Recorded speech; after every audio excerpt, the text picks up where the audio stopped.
Neste terceiro trabalho, que nós intitulamos Colhendo as Maçãs de Ouro, Hércules sai em busca da árvore sagrada. Era uma árvore que todos conheciam de nome, mas que todos procuravam. E Hércules então é encarregado de encontrá-la, encarregado de achá-la. E esta árvore dava maçãs de ouro, e esta árvore era muito protegida pelos seres que guiavam Hércules, inclusive. Esta árvore cheia de maçãs de ouro, ela existia e estava disponível aos verdadeiros buscadores do conhecimento.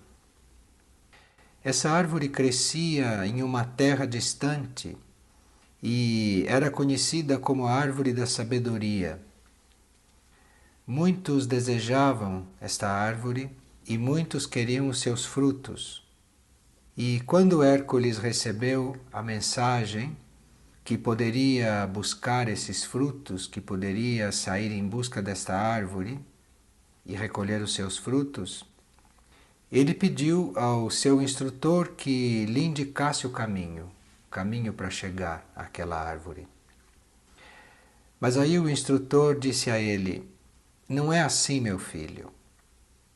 O caminho é longo e a árvore está muito bem guardada.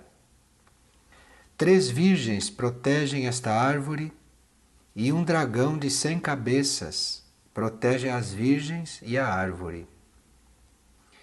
E Hércules estava ouvindo aquilo muito atentamente e o instrutor então continuou: "Proteja-se a si mesmo de um desgaste contra forças que são maiores que você e dos enigmas que são muito sutis para você compreender." E em seguida o instrutor avisou a Hércules que ele ia passar por 5 grandes testes durante esse trabalho. E esses 5 grandes testes ou provas iam encontrá-lo durante a busca desta árvore. E cada teste deste, cada prova, iria aperfeiçoar Hércules, iria fazê-lo crescer em consciência. Ele estava já avisado disso. Então Hércules partiu muito confiante na busca da árvore e das maçãs de ouro.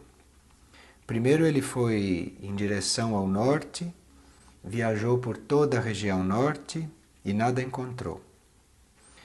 E pelo caminho ele perguntou a várias pessoas onde estava a árvore, se conheciam aquela árvore, mas ninguém sabia informá-lo.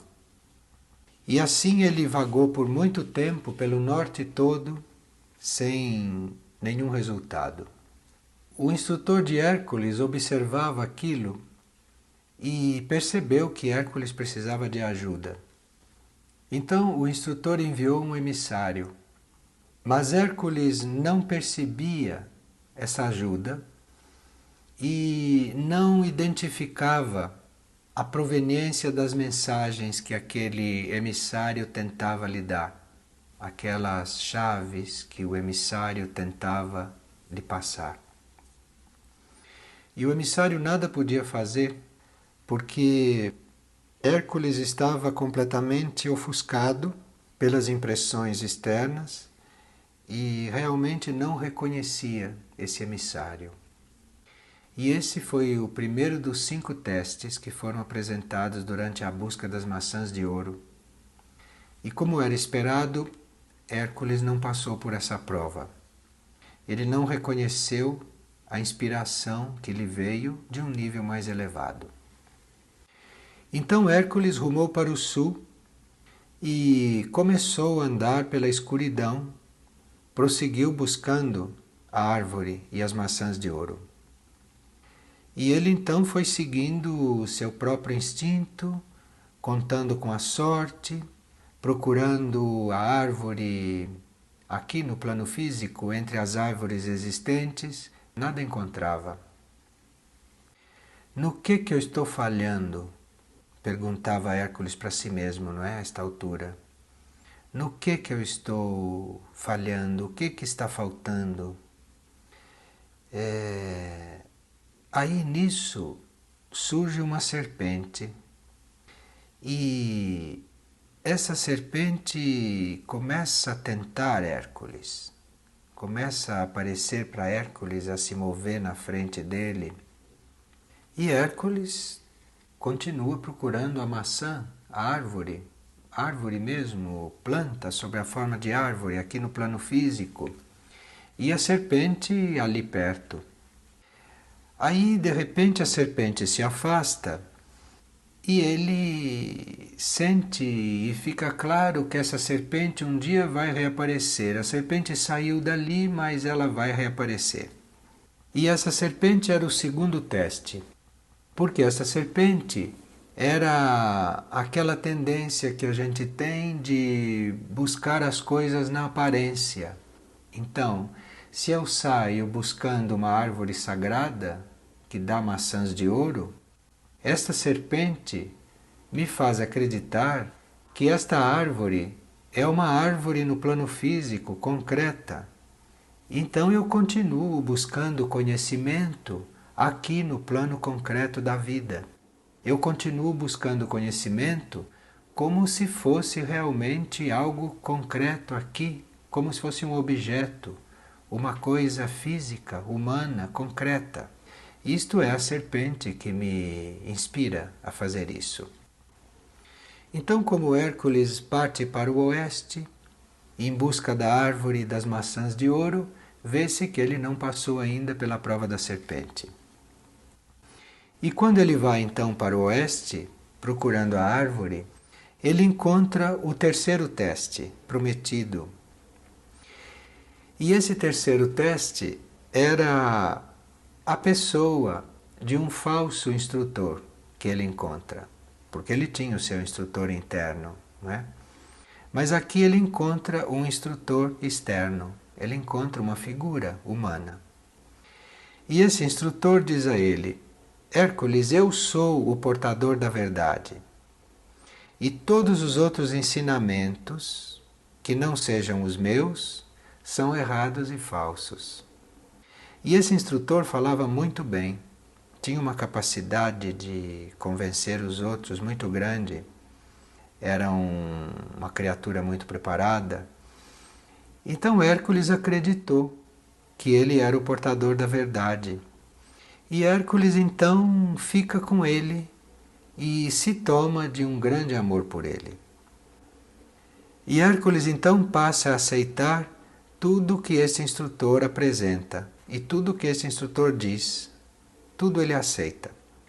E com o tempo, Hércules vai percebendo que ele está se tornando mais fraco, que ele está ficando desvitalizado. E aí um dia esse instrutor o apanha e o aprisiona. E durante um ano, Hércules fica fechado em uma espécie de altar e ele vai então experimentando um enfraquecimento progressivo e ele ali prisioneiro dentro daquele altar. E enquanto ele estava naquela prisão, na qual o instrutor externo o tinha colocado, as palavras iniciais do instrutor interno lhe voltam à mente. E ele ouve bem de novo. A verdade está dentro de você mesmo, caro Hércules.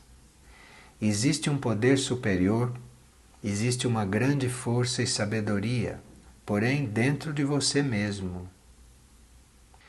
E Hércules ali preso, naquele altar, porque o instrutor externo colocou sobre um altar como se ele fosse um santo. E as palavras voltam-lhe ao ouvido. Volte-se para o seu interno e evoque a fortaleza que é o poder ao qual você tem direito por herança, herança divina.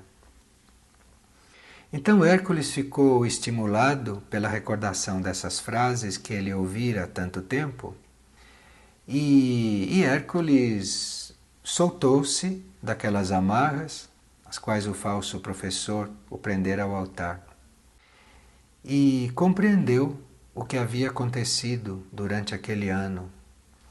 E ele decidiu então prosseguir a sua busca e foi para longe, levando consigo toda a experiência que ele tinha conseguido durante aquele ano de prisão.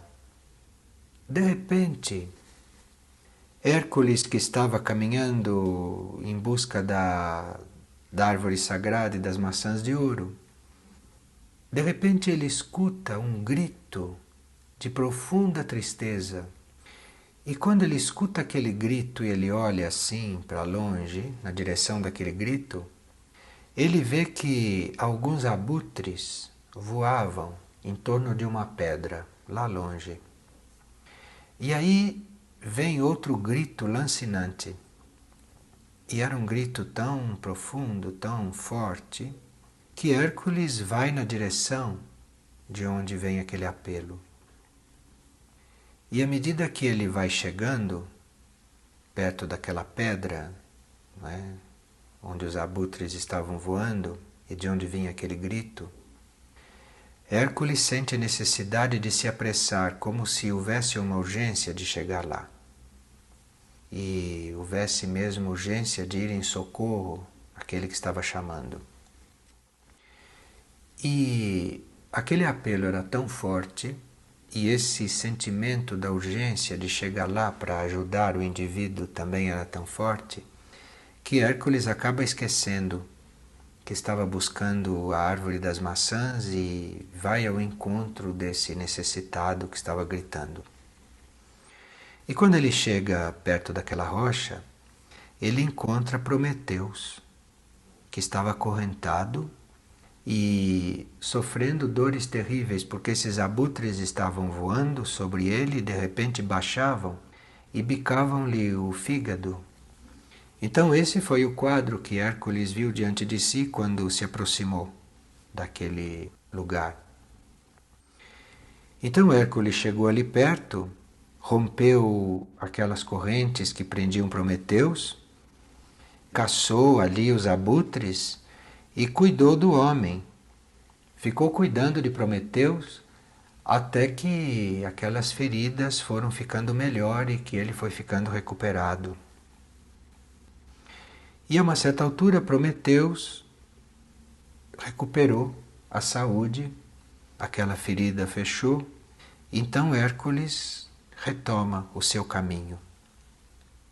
E quando Hércules então saiu, de novo em busca da árvore das maçãs, a voz do instrutor disse que ele tinha sido observado durante todo aquele período e que este encontro com Prometeus acorrentado era o quarto teste que lhe tinha sido oferecido e que ele tinha se saído bem desse teste.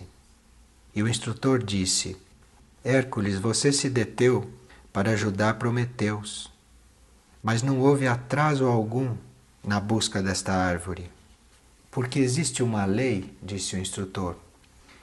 Existe uma lei que rege este caminho e, segundo esta lei, a gente deve aprender a servir. Então, todo o tempo que você passou aí servindo Prometeus, que você passou cuidando de Prometeus, tudo isso foi um tempo muito bem aproveitado e você passou nesse quarto teste. E Hércules então continuou na busca da árvore sagrada, das maçãs de ouro, mas continuava não as encontrando. Então ele começou a sentir-se cansado quando ele ouviu de um peregrino que estava ali pelo caminho que a árvore seria encontrada perto de uma certa montanha que ficava distante dali. Então Hércules foi para lá, contando que ia encontrar aquela árvore sagrada.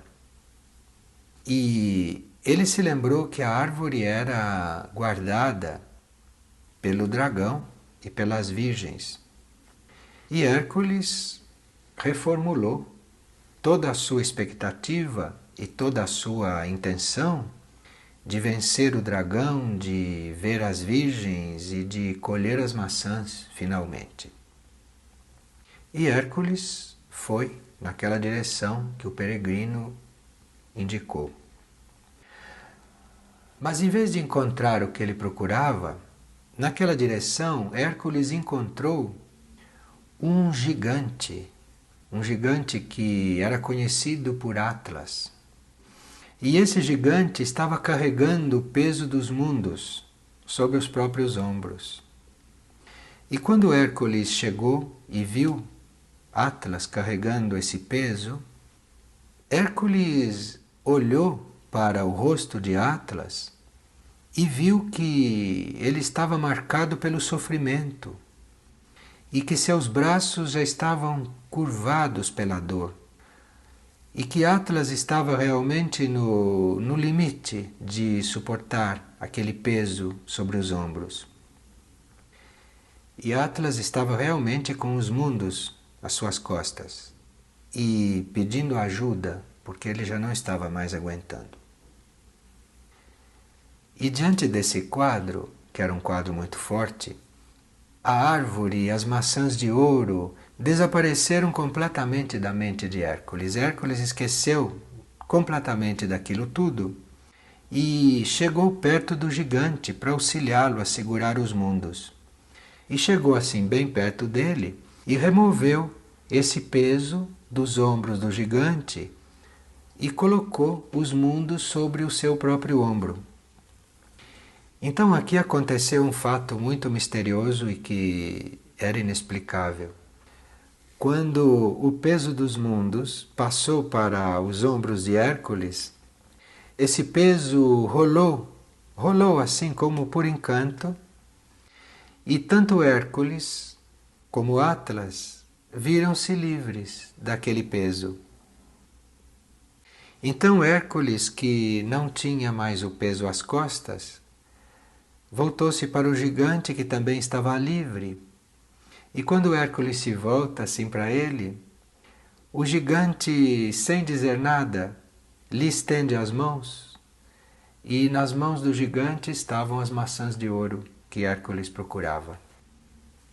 Assim terminou a busca das maçãs, sem que nenhuma árvore tivesse sido encontrada no plano físico, isto é, sem que nenhuma árvore existisse no plano físico.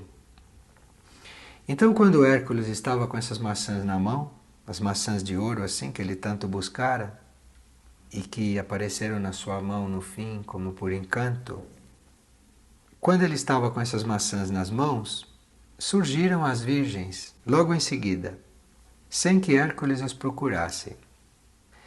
E estas virgens disseram a ele que o serviço altruísta é que levava até elas.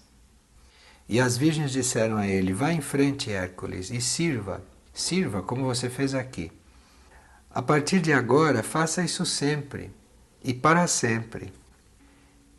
E aí Hércules, com as maçãs de ouro nas mãos, ele viu que ele tinha a intenção de entregar, de passar aquelas maçãs a quem viesse depois dele procurando. Ao primeiro que estivesse procurando aquelas maçãs, ele se dispôs a entregá-las. E nessa disposição, Hércules empreende o caminho de retorno lá para perto do instrutor. E diante do instrutor, ele foi considerado aprovado no teste da busca das maçãs de ouro. Então, neste teste, neste trabalho, Hércules está naquele ponto, não é, da sua evolução, no qual ele tem que aprender a registrar na sua consciência física, na sua consciência humana, o contato com a alma, e tem que aprender a reconhecer as suas próprias qualidades internas. Porque nós vimos que ele, quando recebe o emissário, não é? No primeiro teste, ele não reconhece esse emissário. Então ele não sabe ainda registrar aquilo que vem dos seus mundos superiores. Ele tem que aprender isso. E ele também tem que aprender a reconhecer as suas qualidades internas, porque ele está sempre buscando as coisas fora. Ele está sempre perguntando para os outros o que ele deve fazer, ele está sempre perguntando para os outros o caminho para chegar lá na árvore sagrada. Enfim, ele está dependendo mais de informações e mais do conhecimento externo e alheio do que das suas próprias qualidades. Então, toda esta história registra esse momento da nossa evolução. E quando a gente decide partir para a busca dessa fonte de conhecimento, desta árvore sagrada, e da síntese do conhecimento, não é, que são as maçãs de ouro, o produto desta árvore, a gente é muito tentado em buscar a forma física das coisas. Então a gente acha que a árvore do conhecimento é uma árvore e que a síntese do conhecimento são frutas que estão ali naquela árvore. E assim nós saímos buscando essa aspiração através do norte, do sul, do leste, do oeste, por todas as partes, como se isso estivesse em algum ponto físico do planeta. E na realidade, esse conhecimento e essa síntese do conhecimento, isso está próximo, porque está ali no momento em que a gente está servindo, em que a gente esquece de si mesmo, esquece das próprias buscas e serve o outro e fica esquecido no serviço do outro, no servir o outro. Então, aonde quer que a gente esteja servindo, no momento em que a gente está esquecido de si próprio, está esquecido até do que está buscando, é ali, naquele momento e naquele lugar que a gente encontra esse conhecimento que vinha buscando, essa sabedoria.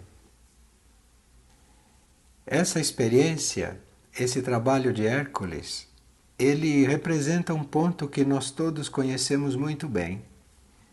Quando nós saímos em busca da verdade, quando a gente sai em busca do conhecimento, né, das maçãs de ouro e da árvore da sabedoria, a gente tem a tendência para ficar só no nível da aspiração, só ficar no nível dessa visão, desta árvore, dessa busca, como se fosse assim uma coisa muito abstrata, uma coisa muito num nível distante. E nós ficamos teóricos com respeito a isso por muito tempo. E nos tornamos visionários, não é? Mas através da sinceridade e através do desejo correto de encontrar isso, a gente acaba perdendo esta ilusão de que isso está lá num plano muito elevado e fora do mundo, e surge a oportunidade da gente ter uma ação positiva, correta, aqui no mundo concreto. E quando a gente espontaneamente, não é, seguindo aquele impulso verdadeiro, faz esta ação, vive esta ação correta, a gente vê que não é só desse pensamento abstrato, que não é só dessa aspiração dos visionários, né, que a gente vai chegar àquele conhecimento, mas que essa aspiração é fundamental para nos colocar em sintonia com a busca e com esta realidade, em sintonia.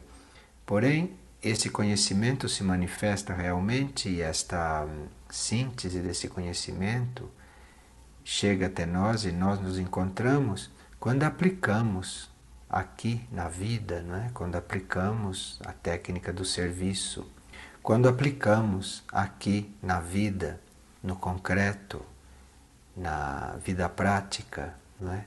Todas essas nossas ideias, toda essa nossa aspiração.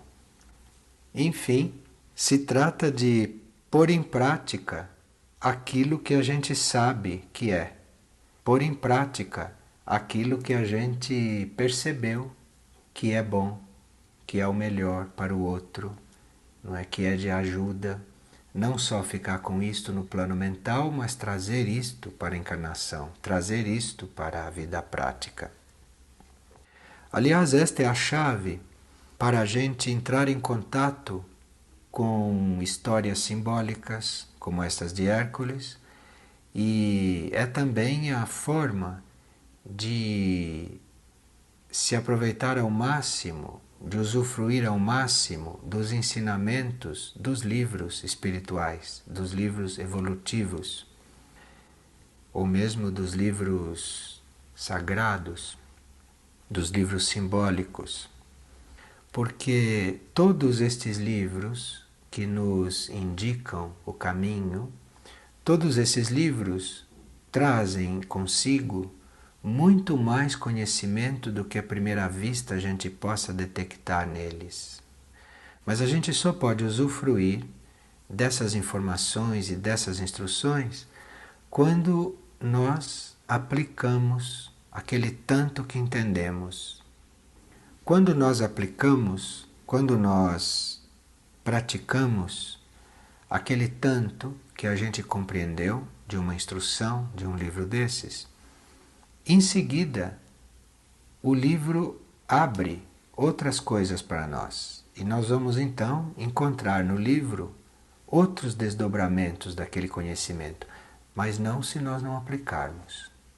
Então, quando nós captamos, quando nós compreendemos uma parte da verdade, aquilo é para ser aplicado, porque se aquilo não é aplicado, a verdade não continua a se abrir para nós, e a verdade é infinita.